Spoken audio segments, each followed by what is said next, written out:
जय जगन्नाथ दर्शक बंधु। भाद्रपद पूर्णिमा दिनटी भगवान विष्णु और माता लक्ष्मी एवं चंद्रदेवों उत्सर्गित होता है। यही वर्ष यह सेप्टेम्बर 7, 2025 पालित हेब। आज आम जानिबा एही भाद्रवर पूर्णिमार महत्व बा शुभ मुहूर्त विषय। भाद्रव मासर शुक्ल पक्षरे पूर्णिमा तिथि को भाद्र पूर्णिमा बोली कहुए। एही दिन उमा महेश्वर व्रत मध्य करा जाय थाए। एही दिन ठारू पितृपक्ष बा श्राद्ध आरंभ होता है। ज्योतिष शास्त्र कहवा अनुसार हेउछि भाद्रपद पूर्णिमा दिन प्रभु सत्यनारायण को पूजा करने द्वारा बड़ लाभ मिलता है। एही दिन व्रत करने द्वारा समस्त कष्ट दूर होता है। जीवन में सब सुख और समृद्धि मिलता है एवं भगवान सत्यनारायण और माँ लक्ष्मी कृपा दृष्टि होता है।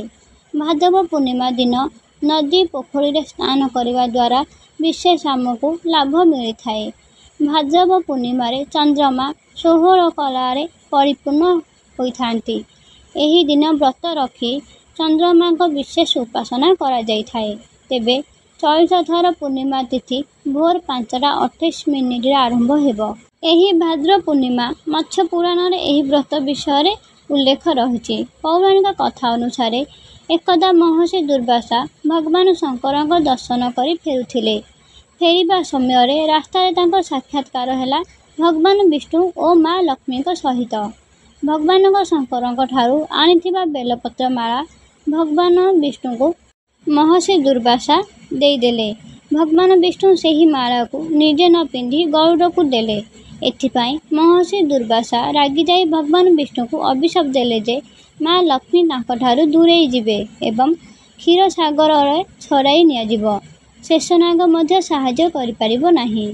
एहा परे दुर्वासा को प्रणाम करी एथिर मुक्ति पाई उपाय पचारिले भगवान विष्णु। जहा परे उमा महेश्वर व्रत करिबा पाई उपाय कहिथिले महर्षि दुर्वासा। एहा परे भगवान विष्णु एही व्रत कले एवं से सब किछि फेरी पाइले। एबे आमे जानिबा भाद्रपद पूर्णिमा 2025 रे एही पूर्णिमा राति रे एमिति किछि उपाय करंतु जहा आपनको जीवनर प्रत्येक बाधा विघ्न दूर करदेब। आपण मानकर भाद्रपद पूर्णिमा दिनटी हेउछि भगवान विष्णु और माता लक्ष्मी एवं चंद्रदेवों पूजा पाई उत्सर्गित। एही वर्ष यह सेप्टेम्बर 7, 2025 रे पालित हेब। अन्य पक्षरे एही राति रे किछि विशेष उपचार रहिछि। एही भाद्रपद पूर्णिमा राति रे करंतु एही महा उपाय। एही उपाय करबा द्वारा जीवन रे आसुथिबा सबु बाधा दूर हुए। तेनु आसंतु जानिबा एही तिथि सहित जड़ित किछि उपचार। भाद्रपद पूर्णिमा दिन को हिंदू धर्म रे बहुत शुभ मने करा जाए। एही दिनटी भगवान विष्णु और माता लक्ष्मी एवं चंद्रदेवों पूजा पाई उत्सर्गित बोली माना भी जाय थाए। वैदिक कैलेंडर अनुसार एही वर्ष भाद्रपद पूर्णिमा सेप्टेम्बर 7, 2025 रविवार दिन पड़ुछि। सेही समय एही राति रे किछि विशेष उपाय करबा द्वारा आम जीवन रे आसुथिबा प्रत्येक बाधा और विघ्न दूर हो पारिबो एवं जीवनर सब सुख एवं समृद्धि मध्य बजाय रहिबो। तेनु आसंतु जानिबा से उपाय विषय। नंबर 1 रे अछि प्रभु चंद्र को अर्घ्य देबा।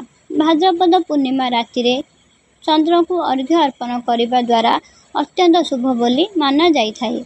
एपरी परिस्थिति रे एक रूपा पात्र रे पानी, क्षीर, चाउल एवं चीनी मिसाई चंद्र को अर्घ्य अर्पण करंतु।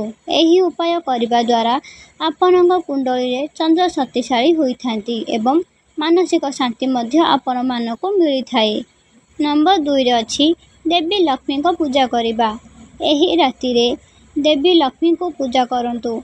पूजा करने समय लाल पोशाक पिंधंतु एवं देवी को भी लाल फूल, पद्म फूल एवं क्षीर अर्पण करंतु।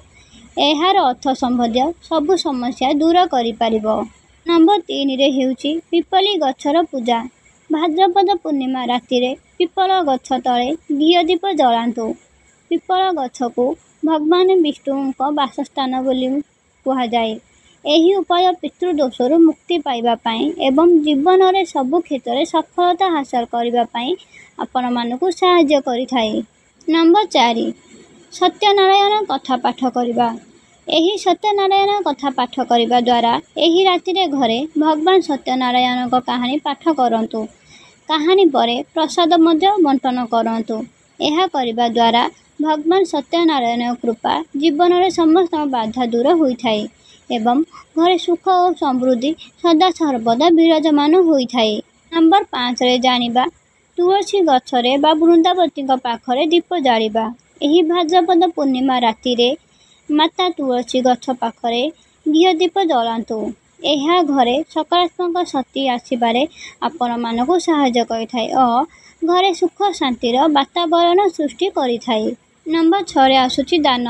ଏହି ଭାଦ୍ରପଦ ପୂର୍ଣ୍ଣିମା ତିଥି ରାତିରେ ଦାନ କରିବାକୁ ପ୍ରତିଜ୍ଞା ନିଅ। ତା ପରଦିନ ସକାଳେ ଅସହାୟଙ୍କୁ ଖାଦ୍ୟ, ବସ୍ତ୍ର ଏବଂ ଶସ୍ୟ ଦାନ କର। କୁହାଯାଏ ଯେ ଦାନ କରିବା ଦ୍ୱାରା ଶୁଭ ଫଳ ମିଳିଥାଏ ଆମମାନଙ୍କୁ। ଏହା ସହିତ ଶ୍ରୀହରି ଓ ମାତା ଲକ୍ଷ୍ମୀଙ୍କ ଆଶୀର୍ବାଦ ମଧ୍ୟ ମିଳିଥାଏ ଆପଣଙ୍କୁ।